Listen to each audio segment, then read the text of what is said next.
most important thing is your mind. Make no mistake about that. Right now, the only thing that is holding you back, I promise you, and whatever excuse you're telling yourself, it's bull. The only thing that's holding you back is the way that you think about yourself in the world. That's it, flat. You have not built the mechanisms in your mind that you need to free yourself from the matrix. And boys and girls, the matrix has you. Who knows David Foster Wallace? This is water. In the talk, what he makes clear is the fish is the last one to realize that it's in water. Think about it from a human perspective. We had to discover air. We had to discover gravity. They're so ubiquitous, you literally don't see them. You take them for granted as just being there. And that's how people take their belief system. Right now, you think you're capable of certain things and incapable of others, and that is your water. As you think, so shall you be. 7 little words that I think are perhaps the most important things that we can learn and master in our lives. This old proverb notion that I become what I think about all day long. And once you know that what you think about is what expands, you start getting real careful about what you think about. You don't allow your thoughts to be on anything that you don't want, or that you wouldn't want to have manifest or show up for you in your life. It's what goes on between this ear and this ear and in our hearts that determine our lives out there. There's no world out there except what's going on here. So the people that say, I can't afford it, I can't do this, I can't get to college, the rich are evil, you know, I choose not to participate in that. And that's one thing people could change today. Correct. Right now is that dialogue in their head. Stop saying the word can't. I can't. Right. So how can? How can I? Especially as in, I can't afford it, how can I afford that? Right. Because that opens them up to looking at it as an investment to a greater future.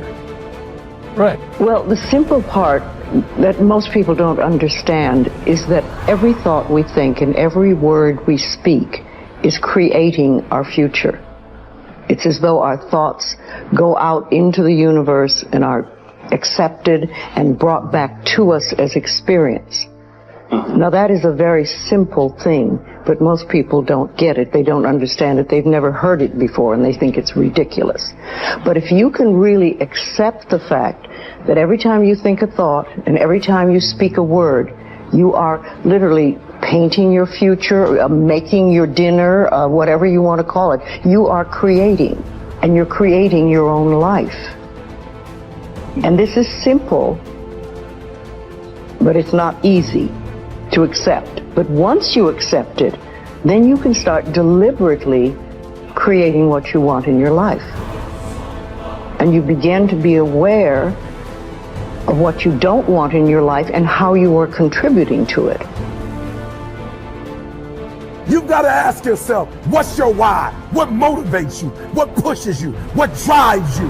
And if that thing is internal, if nobody has to call you, if nobody has to prod you, if nobody has to reward you, if nobody has to give you anything, if you are self-motivated and self-regulated, you can have it, you can be it, you can do it.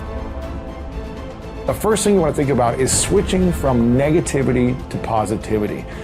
So many people get caught up in focusing on what they don't want to happen in their future, but they start living almost in constant fear of what could go wrong and what won't work out. And when we come from this place of, well, I don't know if I put myself out there, you know, it's not going to work out, and then I'm going to get made fun of, and then I'm going to be embarrassed, and I'm going to be stressed, and no one's going to love me. And then we go in this rabbit hole and this kind of cycle of fear and anxiety, and that is not how you attract good things in your life. You can't start from your way of being of negativity and fear and expect to attract beautiful things in your life.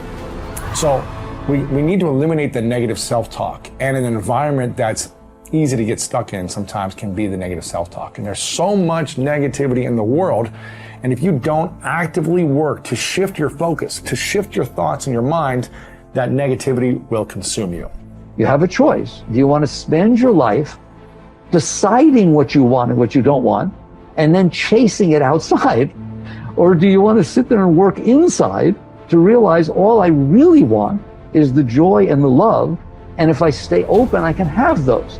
I don't need outside conditions to keep me open. So I make a very important point, because in spirituality it gets mixed up. Spirituality is not about renunciation. There's no renunciation. Renunciation says, I've decided what it is that will make me happy and I'm not going to do it. Well, that sounds rather absurd, right? Spirituality says, it was stupid of me to decide what will make me happy instead of being happy with life, instead of being grateful and turned on by all of the amazing things that are happening in front of me and all the past experiences I got to have.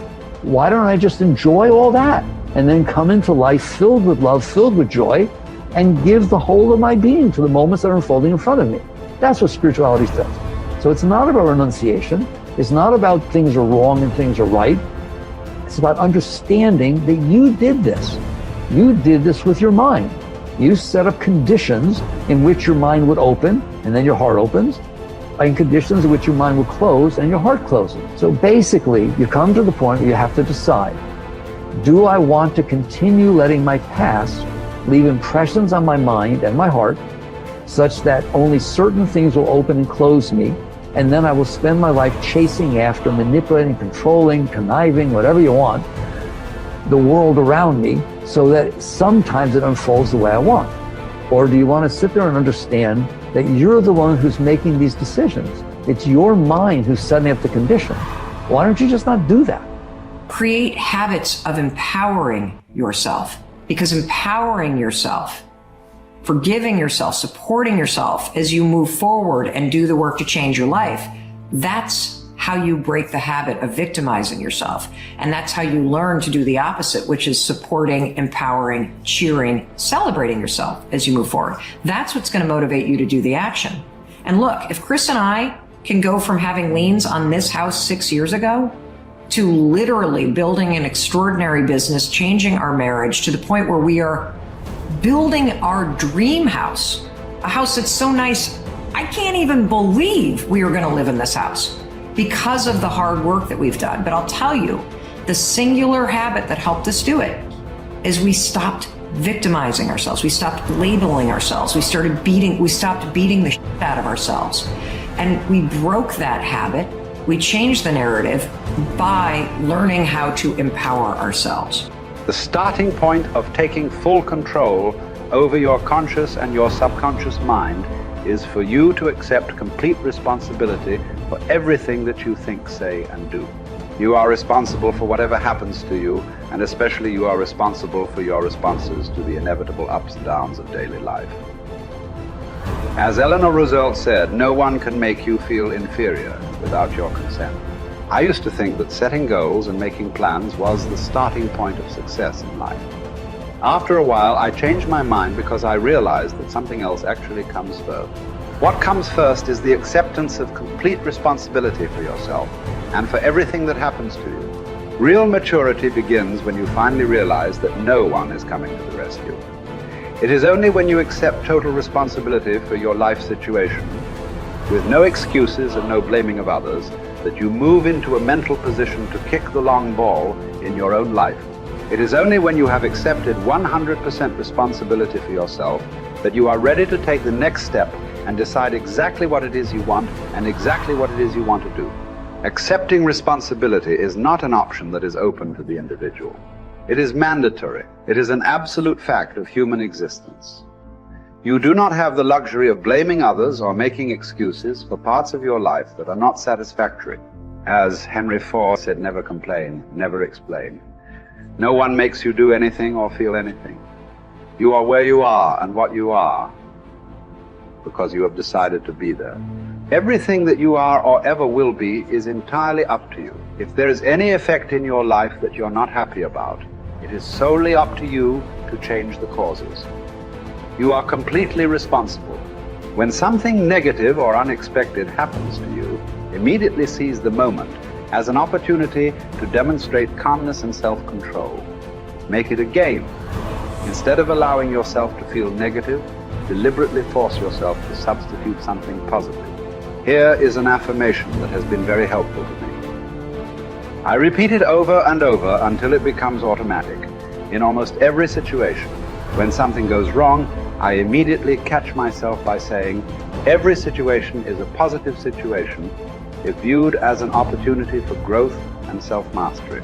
Whatever it is, I take a deep breath, relax, smile, and say, every situation is a positive situation if viewed as an opportunity for growth and self-mastery. I then look within the situation for something that I can learn that will help me to grow and develop greater self-mastery. This is a simple mind game that enables me to stay relaxed and in control of my emotions. It will work for you as well. Just give it a try.